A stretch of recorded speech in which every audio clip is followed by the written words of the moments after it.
পরবর্তী খবরে নজর রাখছি। কবরস্থানে পাঁচিল ও নির্মাণ কাজ চলাকালীন হাড়গোড় বেরোনোয় চরম উত্তেজনা বীরভূমে। জেলার সিউড়ি থানার কাঁকুড়িয়া গ্রামে এই ঘটনাকে কেন্দ্র করে পুলিশের সঙ্গে গ্রামবাসীদের খণ্ডযুদ্ধ। গ্রামবাসীদের ছোড়া ইটের আঘাতে রক্তাক্ত খোদ সিউড়ি থানার আইসি শৈলেন্দ্র উপাধ্যায়। ভাঙচুর চালানো হয়েছে পুলিশের গাড়িতে। উত্তপ্ত পরিস্থিতি নিয়ন্ত্রণে আনতে এলাকায় বিশাল পুলিশ বাহিনী ও কেন্দ্রীয় বাহিনীর জওয়ানদের টহলদারি। রাতে উত্তপ্ত পরিস্থিতির সৃষ্টি হয়। দেখতেই পাচ্ছেন সেই ছবি, বীরভূমের ছবি, যেখানে কবরস্থানে পাঁচিল ও নির্মাণ কাজ চলছিল। সেই সময় হাড়গোড় বেরোনোয় চরম উত্তেজনা ছড়ায় বীরভূমে।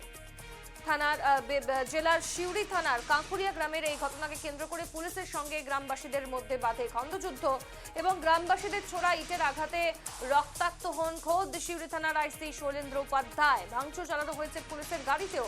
উত্তপ্ত পরিস্থিতি নিয়ন্ত্রণে আনতে এলাকায় বিশাল পুলিশ বাহিনী ও কেন্দ্রীয় বাহিনীর জওয়ানদের টহলদারি রয়েছে।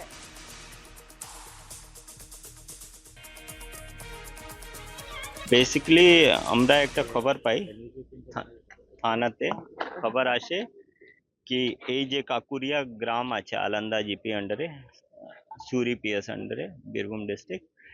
এখানে একটা সমস্যা চলছিল, একটা জেসিবি ছিল অ্যান্ড ওর কন্ট্রাক্টর ছিল, অ্যান্ড কিছু জমি মধ্যে ডিসপিউট ছিল যেখানে ওরা চালিয়ে দিয়েছে জেসিবিটা।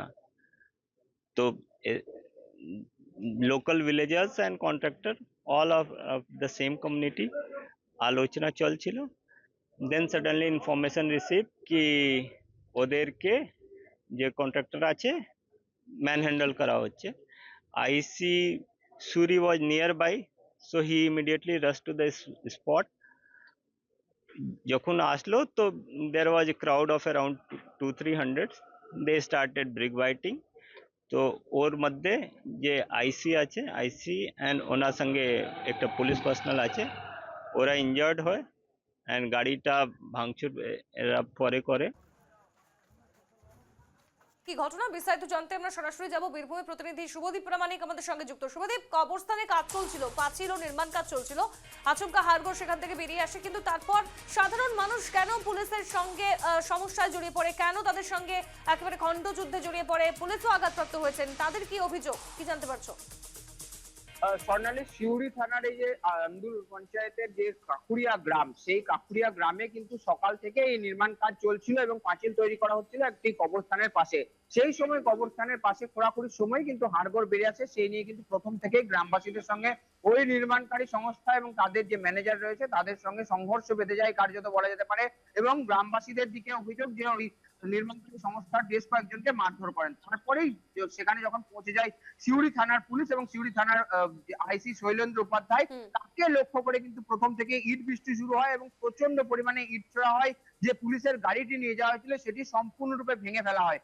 তারপরে কিন্তু সেখানে পৌঁছে যায় বিরাট পুলিশ বাহিনী, সিউড়ি থানার পুলিশ বাহিনী, পার্শ্ববর্তী বিভিন্ন থানার পুলিশ বাহিনী এবং তার সঙ্গে সঙ্গে বীরভূম জেলা পুলিশ সুপার সূর্য প্রতাপ যাদব সহ অন্যান্য পুলিশ আধিকারিকরাও পৌঁছে যান এবং কার্যত কিন্তু রণক্ষেত্র চেহারা নেয়। পুলিশকে লক্ষ্য করে প্রচুর পরিমাণে ইট বৃষ্টি করা হয়, পুলিশের একাধিক গাড়িতে ভাঙচুর করা হয়। স্বাভাবিকভাবে এই ঘটনাতে কিন্তু পুলিশের দিকে যে নিরাপত্তা সেই বিষয়টি একদম অনিশ্চিত, সেটা কিন্তু স্পষ্ট হয়েছে। কারণ যদি পুলিশ সেক্ষেত্রে নিজেদের নিরাপত্তা না দিতে পারে, সেক্ষেত্রে সাধারণ মানুষের নিরাপত্তা কতটা, সেটা নিয়েই কিন্তু প্রশ্ন উঠছে। এবং যে গ্রামের এই ঘটনা, কাকুরিয়া গ্রাম, সেখানে কি আগে থেকেই কি দুষ্কৃতীরা বা গ্রামবাসীরা বিভিন্ন রকম যে ইট সহ অন্যান্য যে সমস্ত অস্ত্র সেগুলো কি মজুত করে রেখেছিল, সেই নিয়েও কিন্তু প্রশ্ন উঠছে। স্বাভাবিকভাবে কিন্তু উত্তেজনা, সামান্য ঘটনা থেকে কিন্তু উত্তেজনা প্রবণ হয়ে ওঠে এলাকা এবং তারপরে রাত পর্যন্ত পুলিশের তল্লাশি অভিযান চলে। বীরভূম জেলা পুলিশের সূত্র থেকে জানতে পারা যাচ্ছে যে এখনো পর্যন্ত প্রায় 18 জনকে গ্রেপ্তার করা হয়েছে, নারী ও পুরুষ উভয় মিলিয়ে, এবং এলাকায় আরো তল্লাশি চালানো হচ্ছে এই ঘটনায় যারা জড়িত আছে তাদেরকে গ্রেপ্তারের জন্য। এবং যেটা এই বিষয়ে স্বাভাবিকভাবে উঠে আসছে যে এলাকায় কিভাবে এত বড় ঘটনা ঘটে গেল, পুলিশ তাহলে নিরাপত্তা দিতে কেন ব্যর্থ হলো, সেই নিয়ে কিন্তু প্রশ্ন তুলছে স্বাভাবিকভাবে বিরোধীরা।